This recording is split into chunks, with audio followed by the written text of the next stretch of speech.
बिस्मिल्लाहिर्रहमानिर्रहीम। अस्सलाम वालेकुम नाज़रीन। आज हम जेलम सब्ज़ी मंडी में आए और कुछ सब्ज़ियाँ लेनी थी, तो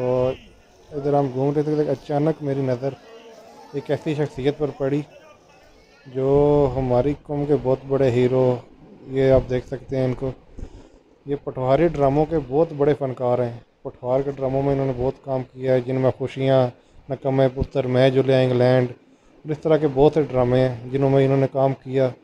और आज ये सब्ज़ी बेचने पर मजबूर हैं। आज चलें हम इनसे बातें भी करेंगे कि ये क्या मामला है, यहाँ पर आप कैसे। तो इन्होंने बहुत से ड्रामों में काम किया। इनका असल नाम सरवर सलीमी है और ड्रामों में अक्सर आपने सुना होगा चाचा धड़ल्ला के नाम से ये मशहूर थे। खुशियाँ ड्रामे में ये चाचा धड़ल्ला कहते थे इनको। आज इनसे बात करते हैं।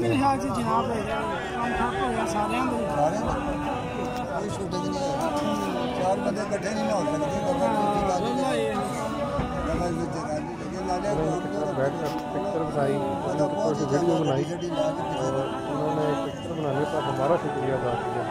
बहुत बहुत मेहरबानी। आप ऐसे देखा कि आपकी पिक्चर आई है, शुक्रिया तो हमें अदा करने चाहिए था, लेकिन इतनी मोहब्बत है, इतने ईमानदार है कि खुद शुक्रिया अदा कर रहे हैं। तो कभी ज़रूर ये तकबर ना कि पूरी जिंदगी मेरा इतने बड़े फनकार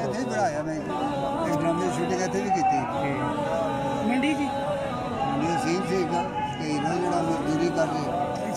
इतने जाके कैमरे सामने बन गई बड़ी फिल्म है सहूलतकार डबिंग कर रहे हैं।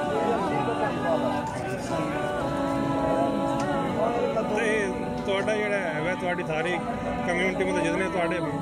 ਟੀਮ ਤੁਹਾਡੇ ਕੋਲ ਕਮੇਟੀ ਸ਼ੇਟੀ ਇਸ ਤਰ੍ਹਾਂ ਦੀ ਕੋਈ ਹੈ ਸਿਸਟਮ ਤੋਂ ਹੁਣ ਬਣਾਉਂਦੇ ਨੇ ਬਈ ਗਵਰਨਮੈਂਟ ਦੇ ਰਹੀ ਹੈ ਮੈਨੂੰ ਪੈਸੇ ਜਿਹੜੇ 50 ਸਾਲ ਦੇ ਉੱਤੇ ਐਕਟਰ ਨੇ ਹੁਣ ਭੇਜਿਆ ਨਾ 20,000 ਰੁਪਇਆ ਸਹੀ ਅੱਗੇ 70,000 ਰੁਪਇਆ ਇਕੱਠਾ ਦਿੱਤਾ 5,000 ਮਹੀਨਾ ਲਾਇਆ ਜਿਹੜੇ 50 ਸਾਲ ਦੇ ਉੱਤੇ ਹੋ ਗਏ ਨਾ ਐਕਟਰ ਇਹਨਾਂ ਕੰਮ ਘੱਟ ਗਏ ਉਹਨਾਂ ਗਵਰਨਮੈਂਟ ਦੇਣੀ ਸ਼ੁਰੂ थोड़ा बहुत कम लग जाता कर होना जो पहला ड्रामा थोड़ा केड़ा है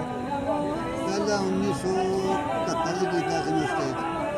स्टेज 1971 बिजलीमैन और जब फिर अपना मैं लिखा लंदन का सुसादा फिर मैं हीरो में आया और लंदन ही भूल गया आज बड़ा सुसादा में आया मुरादे में पटवारी ड्रामा पहला केड़ा है पटवारी में कुकड़ खा मैं कुकड़ खा पहला बनाया ऐसे ही बनाया तो कोई पटवारी ड्रामा नहीं फिल्म में बिल्कुल वो तो बाहर आए तो मरद ने बनाया मैं भी कुकड़ खाता नकम्मे पुत्र मैं जुलिया इंग्लैंड खुशियाँ मुझे याद भी नहीं है तो सीरियल बड़ी बड़ी कहते हैं सीरियल कहते हैं आज नबी मौसम में जाना मेरे नो के कई तरीके से मेरे दोस्त का तारक रही राइटर ड्रामे लिखा उन्होंने लिखे थे मेरे तक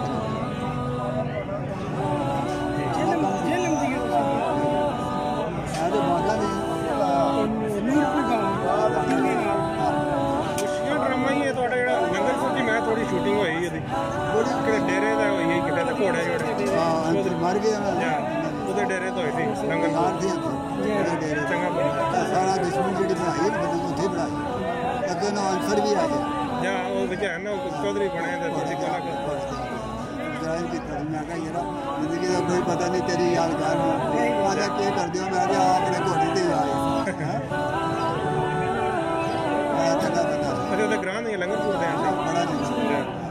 ਚੰਗਾ ਬੰਦਾ ਜਲਦੀ ਬਹੁਤ अपनी आई ना सारे बड़ी खिदमत की बड़ी नहीं रोटी नहीं खाने का खाना नहीं है तो 4 साल बड़ा बेहतरीन इंसान अल्लाह जानकारी चलो लंगरपुर